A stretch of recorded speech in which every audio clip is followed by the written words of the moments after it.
Good morning po. Ito po ulit si Nanay Claire. Magluluto po naman tayo ng ginataan na yang junk fruit. Ito po, dilata po ito na tawag dito, langka. Gagataan po natin. Kasi po kami hindi nakakapagluto po ng gulay. Ay meron po pala kami doon sa pantry. Ito pong ilalak natin. Ito pong sardinas na Spanish sardinas. Parang ang tatak po nito ay 5.5. Mahalang po siya. Siya ko pong ilalagay. Kasi wala po kami nung ligo na mga may sarsa. Kaya maglalagay tayo ng kamatis. At saka po ito gata. Lalagyan po natin ng luya. At saka po sibuyas. At saka po bawang. Nalagyan din po natin siya ng bagoong. Kaunting bagoong. Para po masarap. Ito po. Buksan na po natin ang ating apoy. Ayan. Ayan. Ito po may langis ni oil na Ito po, diba? Yung ginawa ko po noon. May oil na po ito ng parang madami. Parang marami yan. Ating napalagay. May oil na po ito ng olive oil. Kaya, yan. Pwede na po natin hindi lagyan ng oil.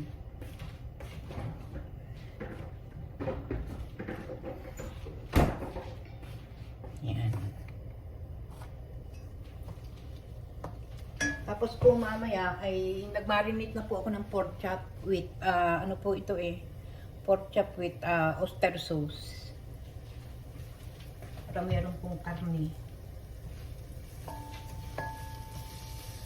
Meron po kasi akong natirang sinigang na yung beef sa hapon. Naubos na po yung gulay. Lalagyan ko po uli mamaya ng gulay. Pero may lamang pa po.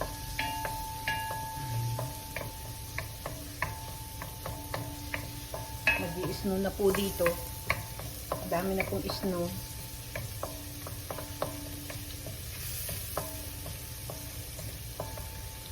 Niisip ko po lagyan ng talbos ng ampalaya mamaya. Mangungo ako ng talbos doon.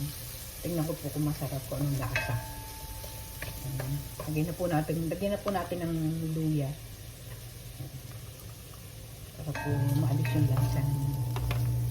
lansa ng ating sardinas. Lagyan din po natin ng isang siling pula.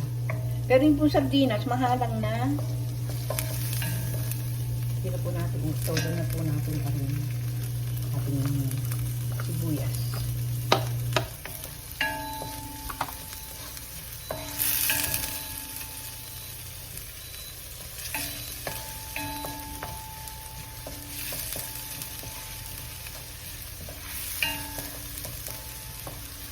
Nalagay na lang po natin ay yung bagoong. Hindi na po natin lalagyan ng patis para po may lasa. Lagay ko na po yung kamatis. Kamatis po namin ay galing freezer.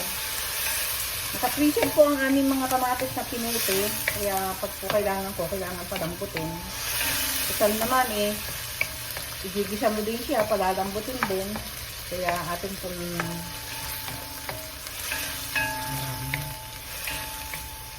mabilis po siyang madurog. Kaya pag gagamitin po natin sa sinigang, lalagay na lang natin sa kaldero. Nakatay nyo, durog na. Kaya ang amin pong kamatis na mga tanim, naabot po siya halos na 1 taon. Nagtataniman na uli, meron pa po kami sa freezer na mga kamatis. Lagyan po natin siya ng paminta. Ito po. Lagyan na po natin siya ng pepper.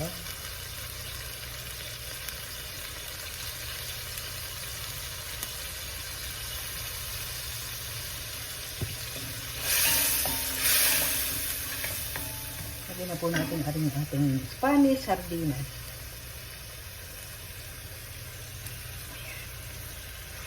Para po malasa.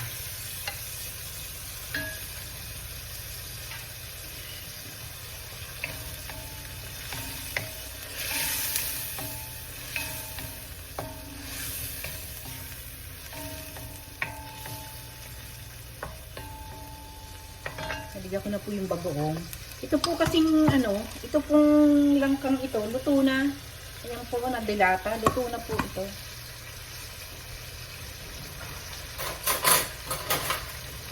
Kaya mabilis na po itong lutuin. Lutuin lang po natin sa gata.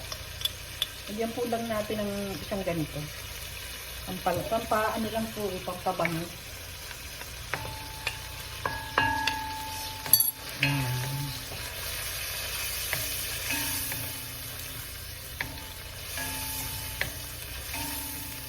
Kaya po kasi kanina, sardinas lang ang lulutuin ko. Alagyan ko ng dahon ng ampalaya. Nakita ko po itong tawag dito, yung junk fruit. Ito po lalagay na natin.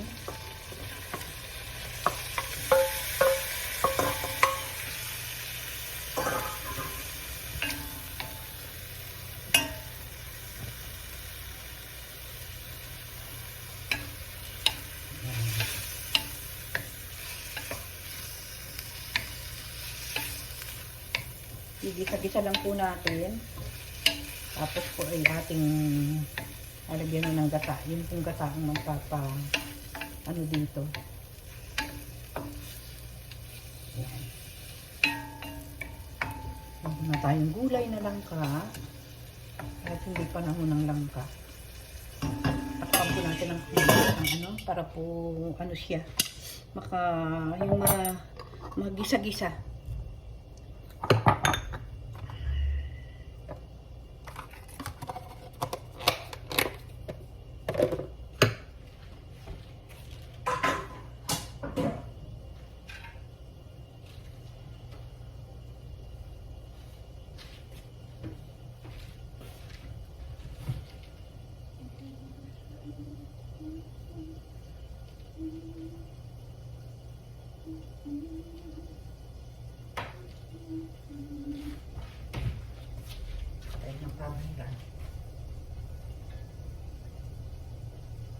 Po kasi ano, pag nagluluto, gusto ko laging namamahid.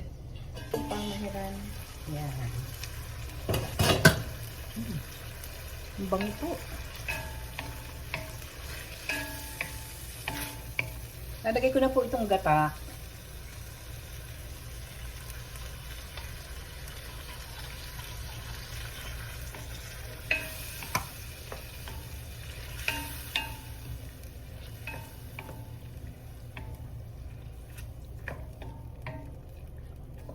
Hindi ko po siguro ito todo itong gata.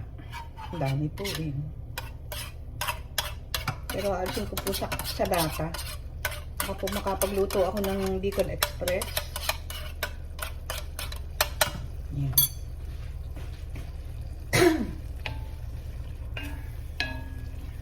Ito po yung ating paglalangis-langisin.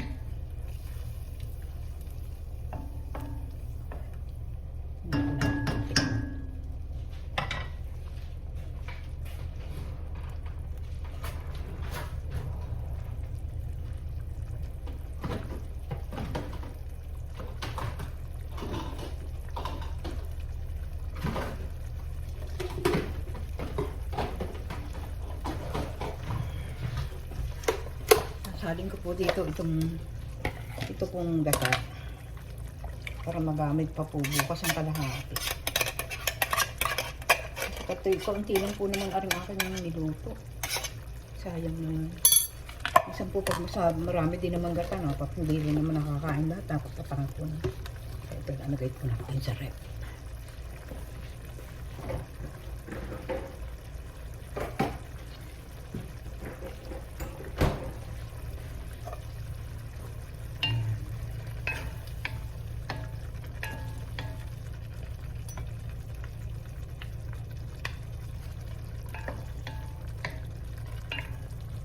Tignan po natin kung okay na po yung lasa.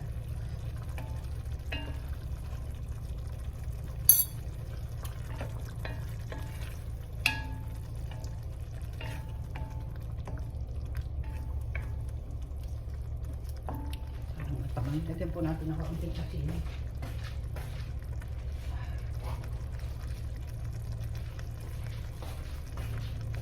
Ito po, ang asin po namin na Himalayan. Konti lang po. Ang pakali ng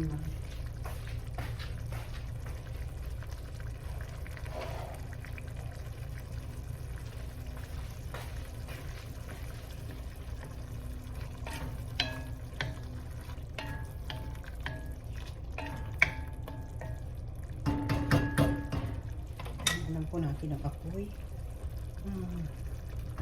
Lagyan natin sa number 2.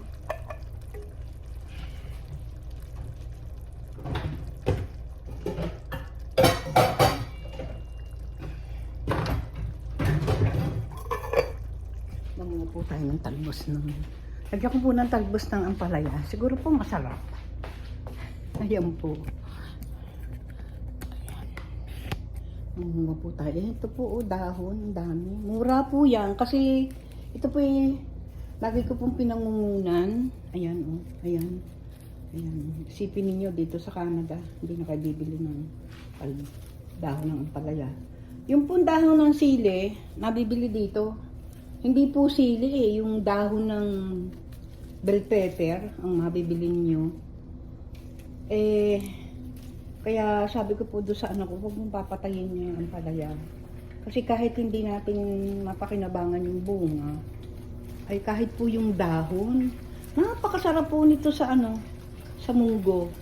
Naubusan lang po kami ng munggo, kaya hindi ako nakapag-munggo ngayong linggong ito. Pag po kayo nakapunta ng TNT, bili po kami ng munggo. Ayan po, ayan. Sipin niyo yan, Napakasarap nitong gulay na ito. Sa sardinas po, napakasarap. Nakapagsabi po sa akin, naglalakdaw niya siya nito sa tinola. Sabi ko, baka po naman mapait. Pero ito po naman, pag hindi po ninyo, wag lang nilalabugin mabuti. Ayan. Tapos, organic pa. Wala pong spray ito. Kaya, ang pagkain po ay, ang gulay ay malinis. Berde pa, masarap pa, masustansya. Kaya nga, ito po gustong-gusto ng patay nung anak ko, hindi nga po natuloy ang bunga.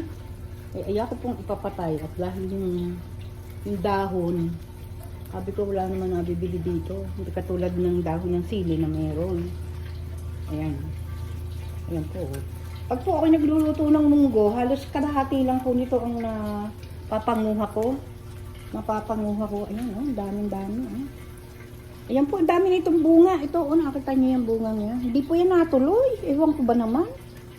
Bakit siguro po nasosopokit ng init at saka dito. Ayan, ang dami po nito. Marami na rin po dito nakapanguha. Pag po may napunta dito, pag po kami may Bible study nakita, mahingi. Sabi ko po kayo. Kasi yan naman ito, tuloy po ang dahon. Ayan, napakaganda ng dahon. Napakasarap kainin. Napakasarap po. Para kayong nasa Pilipinas, ang umuha lang sa garden.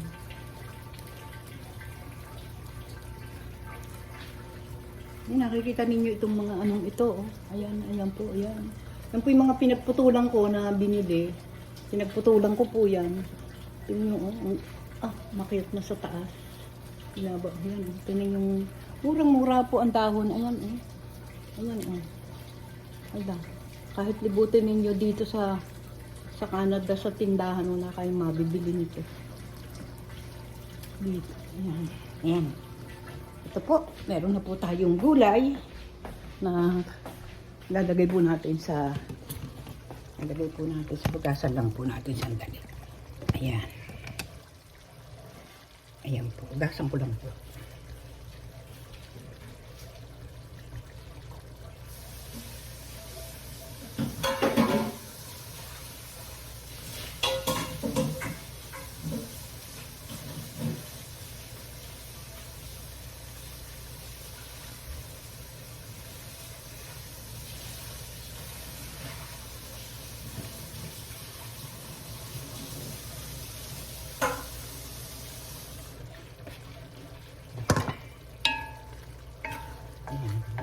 Medyo dami-dami pa pong sabaw. Okay na po ito. Tikman po natin. Wala po kasi ako makitang masarap po kasi ay pag nagluluto ba kayo ng ulam, yung nakikita kayong berdeng gulay.